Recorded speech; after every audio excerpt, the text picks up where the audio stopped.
To protect the army and the judiciary from criticism. Army और judiciary को criticism से protect करने के लिए इस बिल की जरूरत महसूस हुई है इस गवर्नमेंट को। जो सूरत हाल है, क्या आर्मी के रिलेटेड पहले कोई कानून मौजूद है? जी बिल्कुल मौजूद है। पीटीआई गवर्नमेंट ने एक कानून पास किया था जो कि सेक्शन 500 पीपीसी में ऐड किया गया था। उसमें यह सजा थी कि 2 साल सजा होगी उस बंदे को जो आर्मी ऑफिसर या आर्मी पर्सन या आर्मी को बतौर इदारा जो है, बतौर इंस्टीट्यूशन जो है, अगर उस पर कोई बेजा तनकीद करेगा या कोई तनकीद ही करेगा तो उसको 2 साल सजा या 5 लाख रुपया जुर्माना या दोनों सजाएं हो सकती हैं। जो आर्मी ने भी एक ब्लंडर किया था, पीटीआई ने भी एक ब्लंडर किया था। औज़ुबिल्लाहिमिनश्शैतानिर्रजीम, बिस्मिल्लाहिर्रहमानिर्रहीम। लायर्स टीवी लॉर्ड्स के प्लेटफॉर्म पर आज एक ऐसे लॉ के बारे में डिस्कस करेंगे जो लॉ के अभी तक बतौर कानून की शक्ल में तो नहीं आया, लेकिन इसको कानून बनाने के लिए एक बिल ड्राफ्ट किया गया। बिल ड्राफ्ट लॉ मिनिस्टर जो हैं, वफाकी लॉ मिनिस्टर आजम नज़ीर तारड़ साहब ने यह बिल ड्राफ्ट किया और इस बिल को ड्राफ्ट करने के बाद बाकायदा तौर पर कैबिनेट मीटिंग के अंदर पेश किया प्राइम मिनिस्टर को और कैबिनेट में, लेकिन इसको अभी तक पास नहीं किया गया। बतौर इसको जो एक उसको डिस्कशन की गई और इसको जो है वो अभी पेंडिंग रखा गया है, रिजेक्ट भी नहीं किया गया।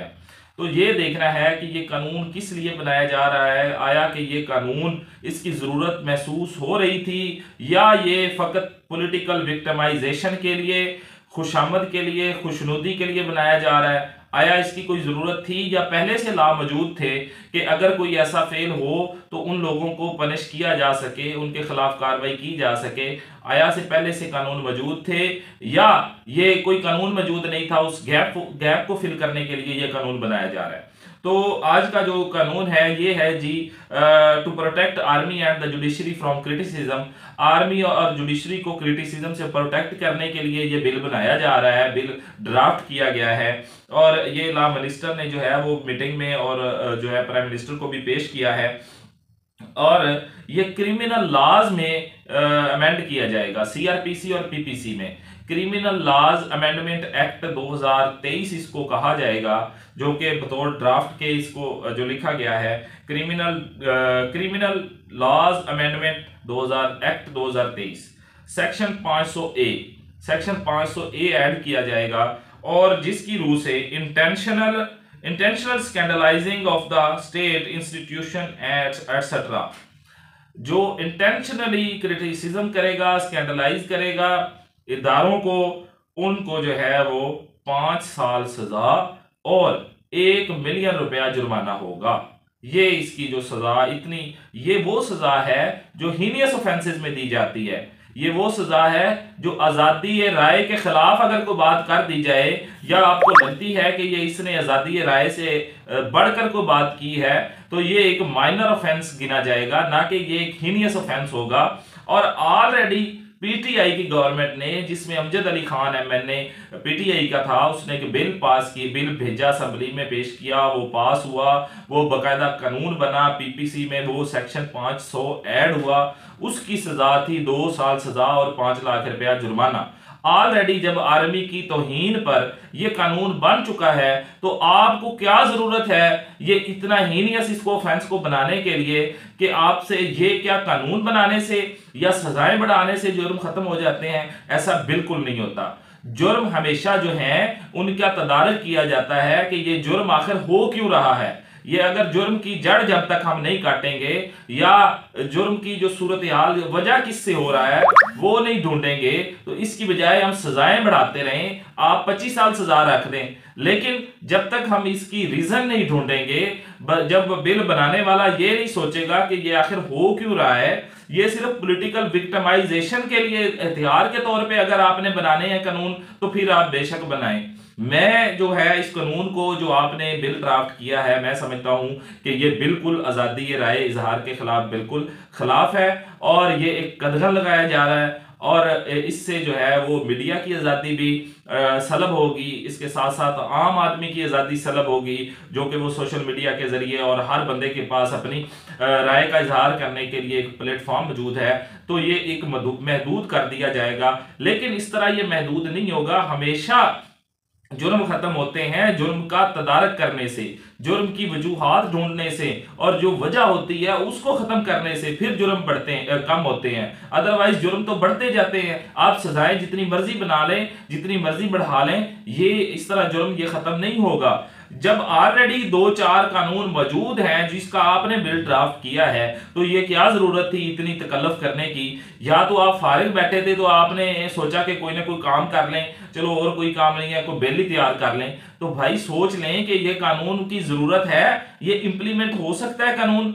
आप मुझे बताएं कि ये 500A सेक्शन जो आपने कहा है, ऐड किया है या करने जा रहे हैं, 500A के 5 साल सजा होगी जुडिशरी की तौहीन करने के लिए। जब जुडिशरी के पास ऑलरेडी कंटेम्प्ट ऑफ कोर्ट की अवेलेबल है एक चीज कि वो कंटेम्प्ट ऑफ कोर्ट की प्रोसीडिंग जुडिशरी कर सकती है, जो कि उनका अपनी जात का इख्तियार है। तो अब कोई बंदा अगर तौहीन अदालत करेगा तो क्या अदालत SHO के पास जाएगी और जस्टिस जो है वो SHO के पास जाएगा कि SHO साहब ये मेरा पर्चा दे दें, मेरे जो है ना वो मेरी तौहीन हो गई है, ये 500A का जो सेक्शन है इसके तहत इस बंदे को 5 साल सजा होनी है, इसलिए आप इसको जो है ना वो इसके खिलाफ मुकदमा दर्ज कर दें। तो ये आपने कानून बनाया है, क्या इसकी इंप्लीमेंटेशन पॉसिबिलिटी है इस चीज की? जिस तरह आपने ये ड्राफ्ट तैयार किया है, अगर ये ड्राफ्ट करना था तो इस पर डिस्कशन करवाते, पार्लियामेंट में इसकी डिस्कशन होनी चाहिए थी या होती, फिर उसके बाद जब जो रिजल्ट आएगा उसके बाद देखना है। कैबिनेट मीटिंग ने ये डिस्कस नहीं किया। जब कैबिनेट मीटिंग ने एक ड्राफ्ट को डिस्कस किया तो इस डिस्कशन में ये बात होनी चाहिए थी कि जब अदालत की तौहीन होगी या किसी फैसले पर कोई गलत हद से बढ़कर कोई बंदा तनकीद करेगा, तनकीद बराए तनकीद करेगा, तो उसके खिलाफ जो अगर उसको इसकी अवेलेबिलिटी होनी उसने जो चाहिए होगी जज साहब को, तो वो जज साहब SHO के पास जाएंगे कि भाई मेरा पर्चा दर्ज करो। यार कुछ खुदा का खौफ करो, आप किस तरफ चल पड़े हो? को हकीकत रियलिटी को भी देखना सीखो कि ये चीजें पॉसिबिलिटी हैं इन चीजों की। आपने ये सेक्शन बना दिया है, अच्छा जी, इसमें 5 साल सजा होगी, 1 मिलियन जुर्माना होगा। इसके साथ साथ इसमें जो है वारंट की जरूरत नहीं पड़ेगी किसी तफ्तीशी को अरेस्ट करने के लिए। आप पहले बाकी जो आम माइनर ऑफेंसेस होते हैं उनमें उसका वारंट की जरूरत होती है, जो बाकायदा से मजिस्ट्रेट से इजाजत लेनी पड़ती है। तो इसमें वारंट की जरूरत नहीं पड़ेगी, डायरेक्टली जाके SHO किसी भी बंदे को गिरफ्तार कर देगा, हाँ जी आपने ये तौहीन की है। Arrest contested in the session court, अब ये जो बात है ये भी बड़ी ही हीनियस ऑफेंसेस में होती है। जो अरेस्ट कंटेस्ट होगा वो सेशन कोर्ट में होगा, लेकिन यहाँ पे जितने भी ऑफेंसेस होते हैं वो पहले मजिस्ट्रियल ट्रायल होते हैं। माइनर ऑफेंसेस मजिस्ट्रियल ट्रायल होते हैं, मजिस्ट्रेट के पास उसका जो अरेस्ट है वो कंटेस्ट होता है। यहाँ पे उन्होंने अरेस्ट कंटेस्ट जो है वो लिखा है कि सेशन कोर्ट में डायरेक्टली होगा, पहले मजिस्ट्रेट के पास भी नहीं जाना पड़ेगा। ये इतना बड़ा जुर्म है, इतना बड़ा जुर्म हो गया है कि ये मजिस्ट्रेट के पास कंटेस्ट नहीं होगा, बल्कि ये डायरेक्ट सेशन कोर्ट इसकी फर्स्ट कोर्ट है जहां पे आपने इसको कंटेस्ट करना है अगर किसी बंदे पे ये लगेगा। तो इसके साथ साथ अब सोशल मीडिया पे जहां भी ये चीजें होंगी, अब FIA के पास पहली नंबर बात है, FIA के पास ऑलरेडी जब कानून मौजूद है कि सोशल मीडिया पर जब वो स्टेट के खिलाफ, स्टेट इंस्टीट्यूशंस के खिलाफ किसी तरह से कोई भी ऐसी बात करता है, उनके खिलाफ कोई प्रोपेगेंडा करता है, तो FIA को इख्तियार हासिल है कि उस बंदे को वो अरेस्ट कर सकते हैं। तो फिर आपको ये कानून बनाने की क्या जरूरत थी? सेकेंडली जो है आर्मी के खिलाफ बात करने पर पहले ही सेक्शन 500 ऐड किया PTI ने, जो कि गलत था, जो कि गलत है, नहीं होना चाहिए इस तरह। सेक्शन 500 ऐड किया, लेकिन जब ऑलरेडी 2 साल सजा मौजूद है तो आपको क्या जरूरत है इसकी सजा बढ़ाने की? 2 साल सजा इनफ है यार। जो बंदा ने जुर्म करना है उसको सोचना पड़ेगा कि इसकी 2 साल सजा है। कोई ऐसा बंदा नहीं है कि वो इस पे ऐसी कोई हरकत करेगा जो लॉ के अगेंस्ट है। इसकी आप जो है इसकी इंप्लीमेंटेशन करवानी चाहिए थी।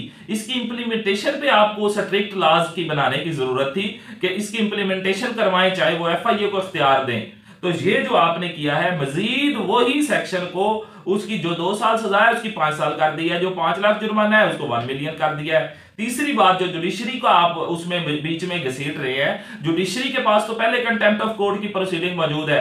हर जज के पास ये इख्तियार हासिल है, वो कंटेम्प्ट ऑफ कोर्ट की प्रोसीडिंग कर सकता है। जहां उसको महसूस होगा इस बंदे ने, इस वकील ने, इस पॉलिटिशियन ने, इस किसी भी पर्सन ने मेरी तौहीन की है, तो उस अदालत को इख्तियार हासिल है, उस जज को इख्तियार हासिल है, चाहे वो सिविल जज ही क्यों ना हो, कि वो कंटेम्प्ट ऑफ कोर्ट की प्रोसीडिंग कर सकता है। तो आपको क्या जरूरत है ये सेक्शन बनाने की या ये सेक्शन ऐड करने की कि वो एसएचओ के पास जाए जस्टिस कि भाई ये मेरा पर्चा दर्ज कर लो? ये तो उल्टा आप तौहीन कर रहे हैं। ऐसा सेक्शन बना के जिसमें अगर कोर्ट की तौहीन होती है तो आप उसको बल्कि तौहीन जज की कर रहे हैं कि वो जाए एसएचओ के पास कि मेरा मुकदमा दर्ज कर दे।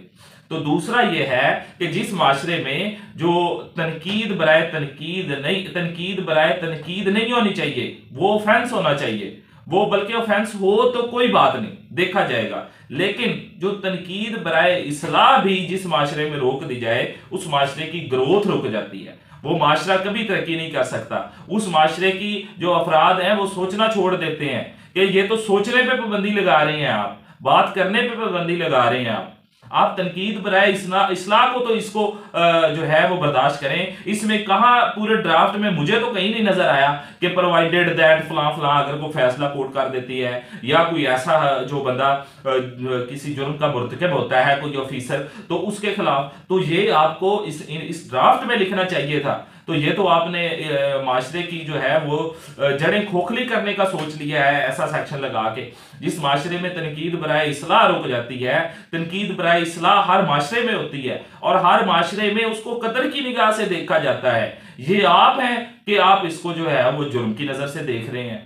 तो आज की जो मेरी वीडियो थी वो इसी हवाले से थी कि हर बंदे को अपनी बात करने का हक होना चाहिए, आज़ादी के साथ उसको अपनी राय देनी चाहिए, और जो तनकीद बराए इस्लाह है उसको जो है वो माशरे में जरूर होना चाहिए, और हर बंदे को यह हक हासिल होना चाहिए कि वो तनकीद बराए इस्लाह करे।